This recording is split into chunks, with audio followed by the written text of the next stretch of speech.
What is good, yo? It's your boy Ty back here with another video, and in this video today, we're going to be going over the lineup that I'm going to be using in the MyTeam Unlimited $250,000 tournament finals versus my guy Definitive. So obviously I did come out of the Xbox side, but my lineup did change a little bit because we got an extra 3 days to lock our lineup.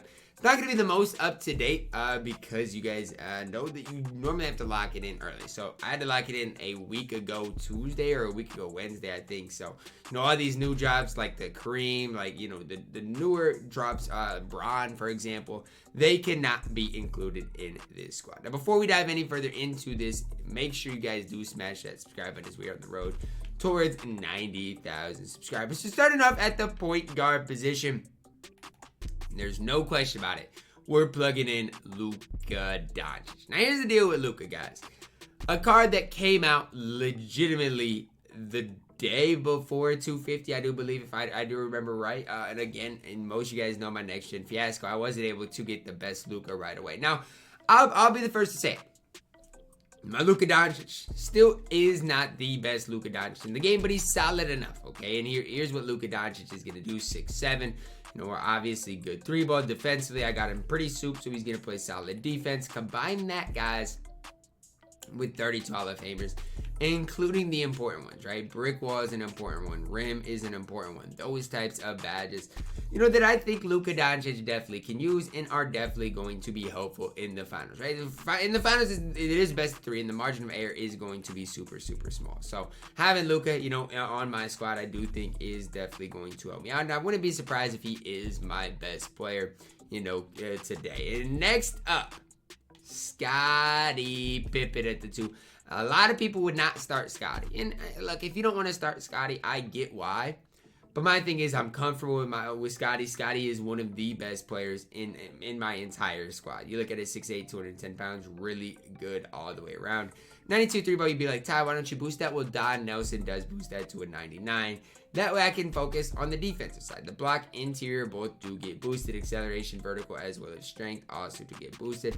My Scotty has 40 Hall of Fame badges. You guys might be like, 40 is crazy, and it is. I mean, that's why my Scotty Pippen is playing, because he's got all these Hall of Famers, and there's no reason for me to, you know, think too hard into it to not play Scotty. Scotty's the man with the plan, and definitely worth it at that at the shooting guard position. Small forward position, a lot of people might plug in Giannis, these big lineups. That's not me.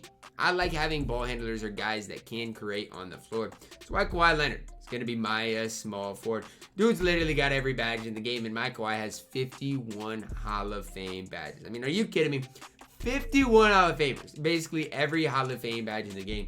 Wait till we get GOAT Invincible cards. That's basically what this Kawhi Leonard is. Y'all are lucky I don't have another, you know, handles for days, tight handles, unpuckable, stuff like that to give him bullet passer, because they would be going on Kawhi Leonard to make this card, you know, the best card in the game. Again, this Kawhi is a card that post 250. I'm probably not even going to sell. I'm going to keep him around because I'm that in love with what Kawhi Leonard can do for me. Next up, power forward position. No surprise here for most of you guys.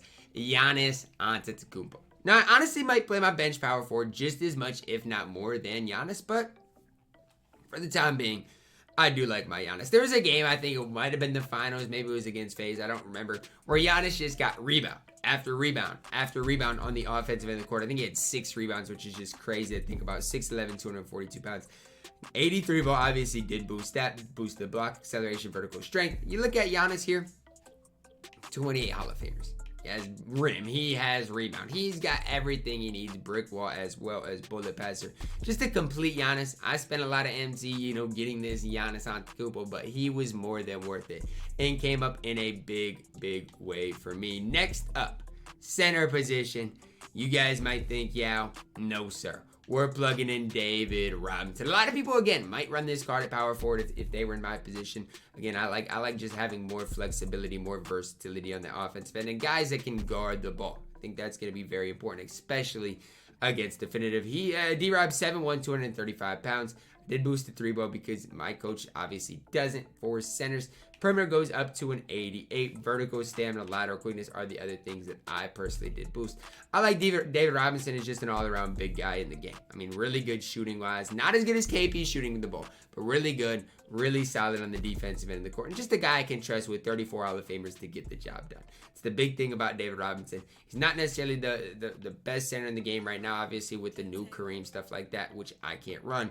But for the centers I can run, I think D-Rob is the best. So this is the starting lineup I am going out there with. I'm pretty comfortable with this starting lineup, but I'm just as comfortable with my bench, and that's headlined by the point guard, Kade Cutting. A lot of people thought I'd run Lonzo Ball, but on next gen, I'm just not a big Lonzo fan. I could plug in Jalen Rose, but there's not a lot of point guards that I really had the option to play. I can't play, the new Dwayne Wade cards like that, so Cade's just going to have to do 6'8", 220 pounds. Again, I'm focused on the defensive end of the court with his shoe boost, as most of you guys do know. Badge-wise, 37 Hall of Famers. So don't be surprised if my Cade just gets as many minutes, if not more, than Luka, just because I feel like he's just as good. I'm just as comfortable with him. I think Luka's obviously the cheesier player, but I really am a big fan of Kade Cutting him at the 1. His versatility is 6'8", ability to make plays, as well as shoot the ball. I like Kade Cutting him.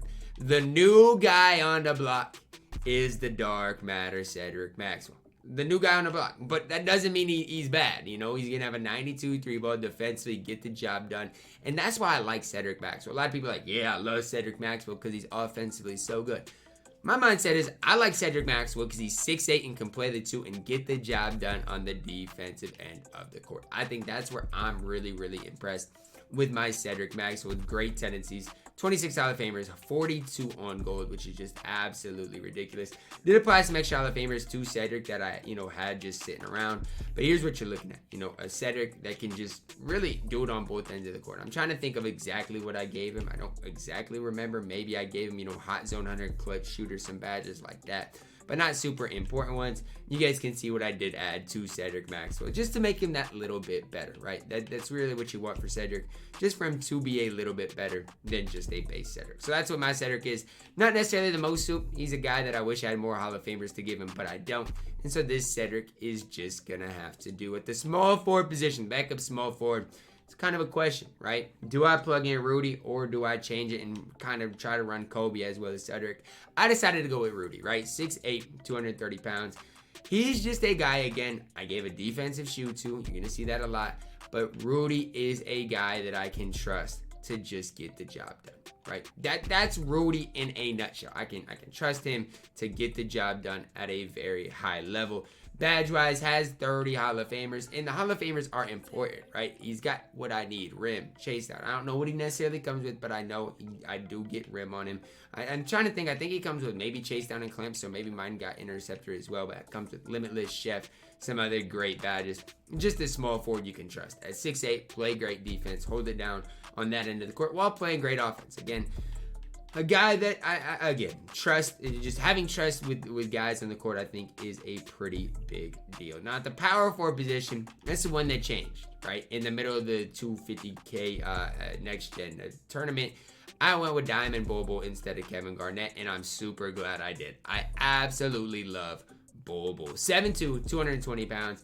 I didn't boost the 3-ball. Instead, I went and boosted the block, speed, strength, stamina, lateral quickness. Just make him a little bit better on the defensive end of the court. Again, minus 23 Hall of Famers. You're looking at rim, chase down, interceptor, intimidator. Those types of badges does also get limitless. Spot up, sniper. Some really solid badges for Bobo.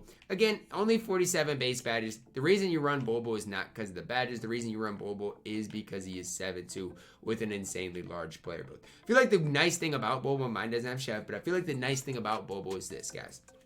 You run Bobo, and he's the type of guy that can just make such an impact with blocking shots at that power forward position. That's why you run Bobo. Plays lanes, blocks shots, knocks down threes on the offensive end of the court. That's what I like, and that's what I expect from Diamond Bobo.